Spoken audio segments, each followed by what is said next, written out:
இன்றைய நித்திய வார்த்தை யாக்கோபு 4ஆம் அதிகாரம் 10ஆம் வசனம் சொல்லுகிறது, கர்த்தருக்கு முன்பாக தாழ்மைப்படுங்கள், அப்பொழுது அவர் உங்களை உயர்த்துவார். ஆம், என்ன தேவ பிள்ளையே, பெருமை உள்ளவனுக்கோ தேவன் எதிர்த்து நிற்கிறார், தாழ்மை உள்ளவனுக்கோ தேவன் என்ன பண்றார்? கிருபை அளிக்கிறார். நிச்சயமாகவே தேவன் உங்களோடு இருக்கிறார். இன்னைக்கு அநேக சூழ்நிலையில நான் என்று நம்ம சொல்லி கொண்டிருப்போம். அநேக இடங்கள்ல நம்ம என்ன பண்றோம், நம்ம ஒரு தைரியத்துல ஏதோ ஒரு காரியத்தை செய்து சொல்லி நம்ம என்ன பண்ணிட்டு இருப்போம், கடந்து போயிருப்போம். ஆனா நடந்தது என்ன காரியம் பார்த்தீங்கன்னா, நம்ம தோற்று போனது போலதான் இருக்கும். இன்னைக்கு கர்த்தருக்கு முன்பு தாழ்மைப்படுங்கன்னா என்ன அர்த்தம்னா, நீ சரண்டர் ஆயிடுங்க. எனக்கு எல்லாமே என் தேவனாகிய கர்த்தர் என்று நீங்க சரண்டர் ஆகும் பொழுது, என் தேவனாகிய கர்த்தர் சொல்லுகிற அந்த யாக்கோபு 4:10 சொல்லப்பட்டிருக்கு, அவர் உங்களை உயர்த்துவார். அப்போ நீங்க இருக்கும்பொழுது, நான் என்று சொல்லும்போது நீங்க மட்டும்தான் வெளிப்படுவீங்க. இயேசு கிறிஸ்துவை நீங்க சார்ந்து போகும்பொழுது என் தேவன் வெளிப்படுவார். இன்னைக்கு அவர் சார்ந்து பாருங்க, இன்னைக்கு போற இடம்லாம் தேவன் உங்களோடு இருப்பதை அநேக சாட்சி கொடுப்பாங்க, நீங்களே உணர்வீங்க. God bless you. அது மட்டும் இல்லை என் அன்பு சகோதரி, நிறைய நேரம் நம்ம என்ன பண்ணுவோம், என்னால் பண்ண முடியும், பணம் இருக்கு, அழகு இருக்கு, திறமை இருக்கு. ஒரு நடிகர், ஒரு ஃபாரின் நடிகர், அவருக்குள்ள என்னன்னா இள வயதிலேயே நல்ல எக்ஸசைஸ்லாம் பண்ணி உடம்புலாம் கொஞ்சம் மறுபடியும் அவரை சினிமாவில் கூப்பிட்டாங்க. சினிமா நல்ல ஹிட் ஆகிட்டார்.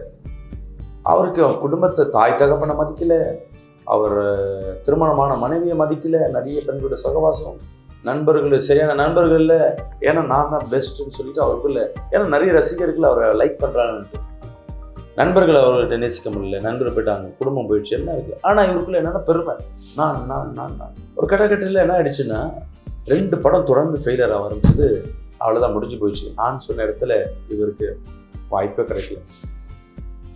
வாய்ப்பு இல்லாத ரசிகர்கள் கூட இல்லை, பக்கம் போயிடுச்சு, எல்லாம் போயிடுச்சு.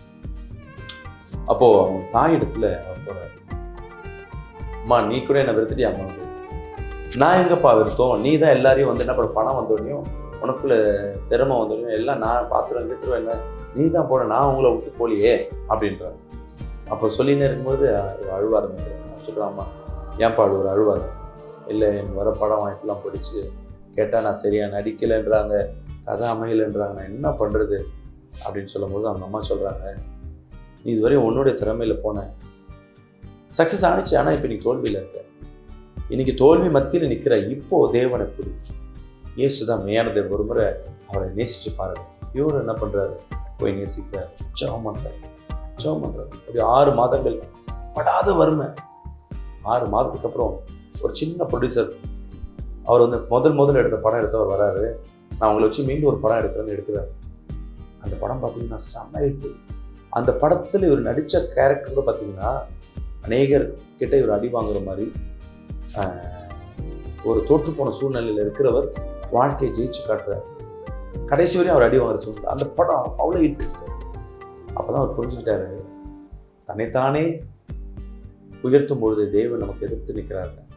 ஆனால் நீங்கள் தேவனை உயர்த்தும் போது கர்த்தர் உங்களை உயர்த்துகிறவராக இருக்கார். God bless you.